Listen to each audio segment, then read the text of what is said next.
Me llamo Adolfo Leirón. Nos encontramos en el refugio del Colegio Cervantes y en la guerra lo utilizábamos para refugiarnos de los aviones. Venían siempre de noche, te pillaban que estabas acostado ya, veías correr a la gente y aquí se metía mucha gente. Más de 100 personas nos juntábamos aquí. A veces nos tirábamos un par de horas o 3. Cuando estábamos aquí dentro no.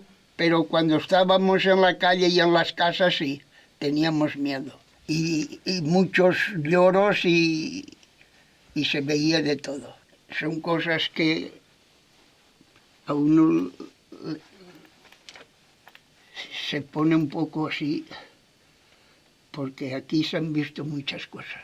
Y esto pues se debe de guardar para que sea un recuerdo, para que la gente se dé cuenta de que las guerras no valen para nadie. Es una cosa que yo no la concibo. Y esto lo hicieron los hombres con picos. Los hombres mayores que no fueron a la guerra, que estaban en el pueblo, son los hombres que picaban y lo hicieron. Tardaron casi 2 meses hacerlo. Que para la gente que venga a Ribarroja sería muy interesante que pudieran venir a visitarlo y darse cuenta de lo que significa esto en el pueblo de Ribarroja.